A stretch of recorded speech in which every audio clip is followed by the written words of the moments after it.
Okey, Assalamualaikum dan selamat pagi. Bertemu kita lagi dalam mata pelajaran pendidikan kesihatan untuk minggu ini. Dan pada hari ini kita akan masuk ke topik berkaitan kecederaan, iaitu unit 13 dalam buku teks pendidikan kesihatan tahun 3, iaitu berkaitan kecederaan ringan. Okey, berkaitan kecederaan ringan. Jadi sebelum tu kita akan tengok pada akhir pengajaran nanti, pada akhir pembelajaran nanti murid-murid dapat menyatakan beberapa jenis kecederaan. Okey, beberapa jenis kecederaan ringan yang sering berlaku dalam kehidupan kita. Okey, baik, sebelum itu kita akan tengok apa itu kecederaan ringan. Okey, saya akan terangkan. Baik, kecederaan ringan.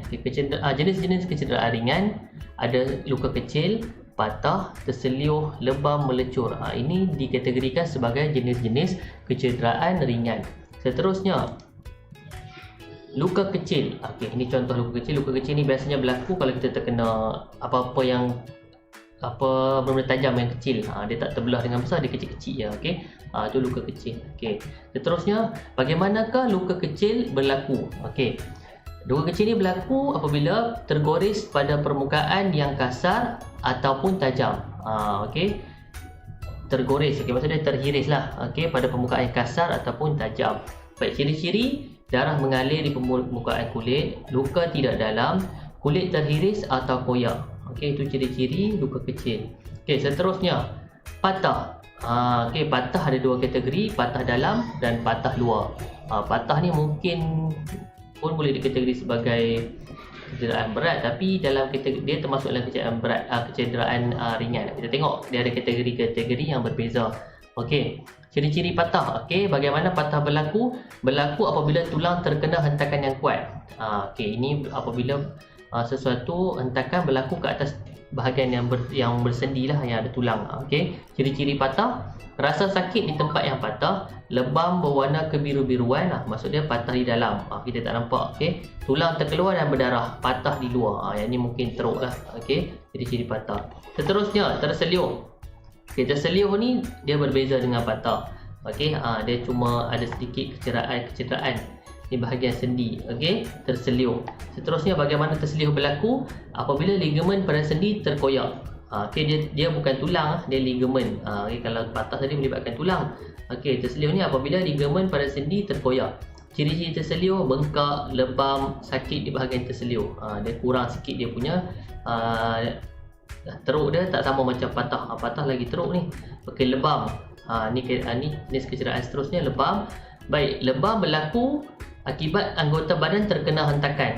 Okey, ciri-ciri lebam: lebam berwarna kebiru-biruan, bengkak, sakit di bahagian lebam. Lebam ni biasanya kalau kita terhentak sesuatu, contoh terkena penjuru meja ke, terkena batu ke, apa-apa kawan-kawan kita tolak, terkena dinding ke, terkena papan, terkena meja ke, dia akan lebam, jadi dia akan berwarna kebiru-biruan. Lebam ni dia ada cara untuk kita rawat dia. Okey, kita tak boleh ubat gamat.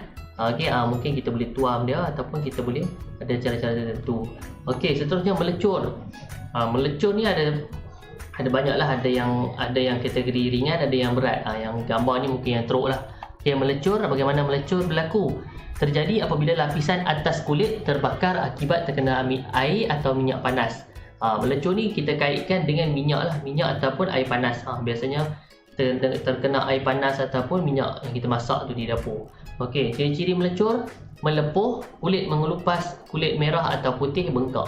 Melecur ni mula-mula kulit kita akan bila kita kena, dia akan kena air panas, lepas tu dia akan satu sahap tu dia akan kering lama-lama dia mengelupas, lepas tu kulit kita akan sementara nak jadi kulit yang baru, dia akan merah, kemudian dia putih lah, lepas tu dia bengkak, dia ada fasa-fasa dia untuk melecur ni. Okey, melecur ni pun cikgu pun lama tak kena, tak kenal lah. Okey, melecur ni selalunya kalau kita terkena exhaust motosikal ke, kalau kita kena terpegang periuk panas kan, kita akan dia melecur. Itu kecil lah. Kalau yang melecur yang kategori yang besar ni, kalau terkena air panas, minyak panas ke, air panas tertumpah atas paha ke, itu pun boleh dikategori sebagai melecur. Sebab itu kategori melecur yang besar lah. Okey, kita kena hati-hati.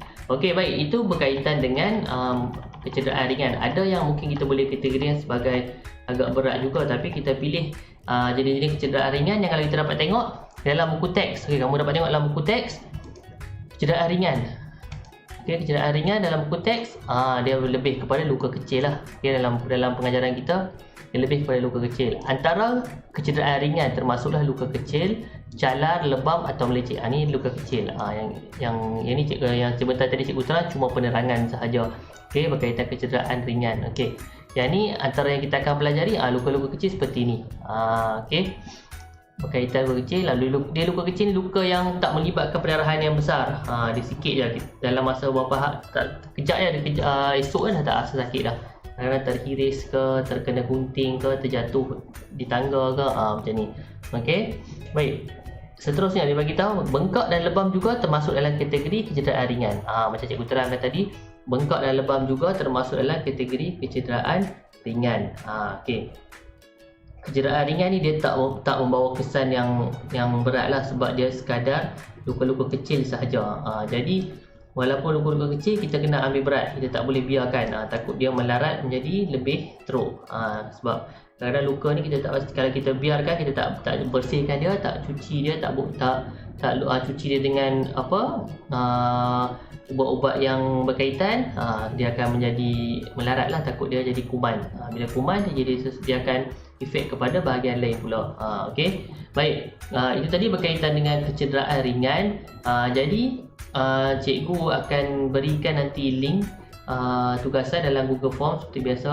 Cikgu nak kamu siapkan dan nanti hantar seperti biasalah, send saja dalam tu.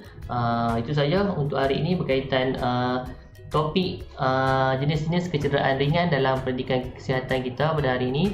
Dan pastikan jaga kesihatan dan jaga diri sesuai dengan tajuk kita berkaitan kecederaan ni. Jangan kita buat aktiviti yang boleh mengundang kecederaan kepada diri kita, dan pastikan kita duduk di rumah dalam keadaan sihat dan selamat. Okey, itu saja. Assalamualaikum dan salam sejahtera.